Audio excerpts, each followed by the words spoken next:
दादा कुणीतरी एक आला होता डायलॉग वीर, नाटक कंपनी चालवणारा, आणि तुम्हाला म्हटलंय बकासूर. अरे जरा लोकांचं भलं करणारा बकासूर असेल ना तर आम्हाला तो हवाय, आम्हाला तो हवाय. मुळात मध्ये त्या डायलॉग वीरांनी काय काम केलंय हे त्याला विचारायचं होतं. तिथं टाळ्या वाजवणाऱ्यांना लाज वाटायला पाहिजे होती, कारण त्यांचा सुद्धा शास्तीकर दादांनी माफ केला होता. दादांनी असं नाही म्हटलं तिथं हे माझ्या विरोधक आहे यांचं माफ करू नका, असं म्हटलंय. प्रत्येकाला न्याय दिलाय आणि आज आपण या ठिकाणी आहेत, त्यामुळे हा नारा झालाच पाहिजे. खरं तर मगाशी कुरुमकर दादा बोललेत, बरेच जण बोललेत की पुण्यात कुठेही काही अडचण येऊ दे किंवा पुण्यात असं कुठलं गाव नाही की जिथे दादांचं नाव नाही, परंतु मी म्हणेल महाराष्ट्रात असं गाव नाही जिथे दादांचं नाव नाही. कारण हिंदुत्वावर आवाज उठवणारा एकमेव ठाण्या वाघ जर कोण असेल ना विधानसभेमध्ये, असं तर कुणीही बोलतो, परंतु तिथे आवाज उठवणारा. आणि माहितीये तुम्हाला समोर कोण होतं? एका डरकाळीत मध्ये गार बसवला. म्हणून हा आवाज फक्त आपल्याला भोसरीपुरता मर्यादित ठेवायचा नाही, तर हा आवाज आपल्याला महाराष्ट्रामध्ये गाजला पाहिजे, एवढं लक्षात ठेवा. कारण मी 2001 ला पुण्यामध्ये आलेली आहे. मी चाकणमध्ये वास्तव्यास होती.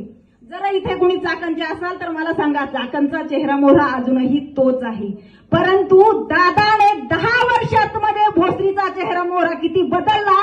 आणि याच्याशी जर प्रामाणिक तुम्हाला राहायचं असेल तर मतदान दादालाच करायचं आहे. कितीही काहीही अफवा करू द्या, कितीही काही खोटं पेरू द्या.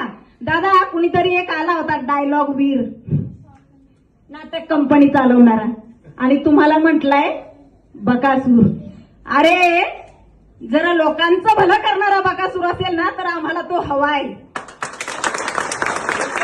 आम्हाला तो हवाय.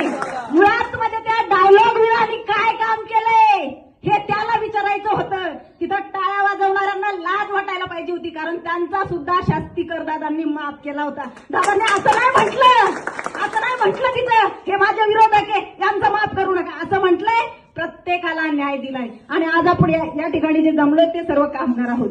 बघा, जन्माला आलेला प्रत्येक कामगारच आहे.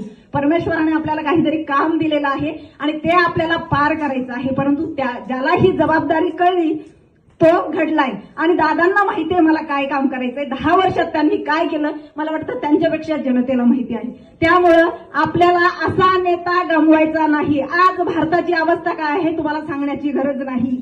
एक आपल्या योगीजींनी एक नारा जो चालू केलेला आहे, बटेंगे तो कटेंगे, अगदी खरं आहे. बटेंगे तो कटेंगे, एक रहेंगे तो नेक रहेंगे. त्याचं जिवंत उदाहरण तुम्हाला सांगते. ज्या वेळेला विज्ञानाला अध्यात्माची जोड असती त्यावेळेला सरांनी सांगितलंय, आणि त्यांचं ज्या वेळेला बोलणं होतं ना एक एक शब्द त्यांचा लाख मोलाचा होता. कारण अध्यात्माची जोड असती. ज्या वेळेला अध्यात्माची जोड असती आणि संस्कृती आणि संस्कार जपायचे असतात ना त्यावेळेला महेशदादा लांडगे सारखा नेता आपल्याला हवा असतो. संस्कृती आणि संस्कार जपायचे असतील, आपला धर्म वाचवायचा असेल तर असा एक एक हिरा आपल्याला महत्वाचा आहे. मी विनंती करते, मी ओटी पसरते सगळ्यांच्या पुढे दादांसाठी. माय मावल्यांनो, माझ्या भावांनो, दादांना निवडून द्यायचंय. आणि फिक्स आमदार तर आहेत, परंतु आपल्याला मंत्री बनवायचे. फिक्स आमदार आहे सगळ्यांना माहिती आहे आपल्याला, परंतु मंत्री बनवायचं. आणि ना भूतो ना भविष्य असा विकास आपल्याला भोसरीचा आणखी करून घ्यायचा आहे, लक्षात ठेवा. त्यामुळं मी जास्त वेळ घेणार नाही दादा. माझं युट्यूब चॅनल आहे. मी सगळ्यात महत्वाचं सांगते, मी स्वामी भक्त आहे, मी अध्यात्माला मानणारी आहे. मी आतापर्यंत दादांना कधीही भेटले नाही अगदी, कारण माझी कामं फार वेगळी माहिती असतील तुम्हाला. मी काय गरज नाही, ज्या वेळेला गरज पडेल त्यावेळेला मी अगदीच भेटले असते. परंतु माझं एक कामही असं आहे की समोरचा व्यक्ती मी ओळखत नसेल किंवा माझी त्याची ओळख नसेल, काही संबंध नसेल किंवा माझं कामही त्यांनी केलेलं नसेल, परंतु तो जर व्यक्ती योग्य आहे आणि हे जर पब्लिक सांगत असेल तर मी त्या व्यक्तीच्या सोबत असते. दादा मी तुमच्याच एरियात आले राहायला. आणि मी दररोज माझं युट्यूब चॅनल आहे, माझं लाईव्ह असतं.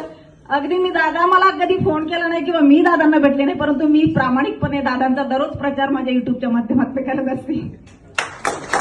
मी धर्माचा प्रचार प्रसार तर करते, परंतु मी न चुकता दादांचा प्रचार प्रसारही करत असते. हरकत नाही दादा, माझ्या शुभेच्छा आहे तुम्हाला आणि तुमच्यासारखा भाऊ आम्हाला लाभलाय हा आम्ही जतन करून ठेवू. बिलकुल. पुन्हा एकदा जय जय श्रीराम. नाव संगीत आहे, बरं तलवार दिली नाही हातामध्ये. टाळ्या वाजल्या पाहिजे जोरदार. त्यानंतर पुढील सर्वांकडे आपण बोलतोय. नातं रक्ताचं नातं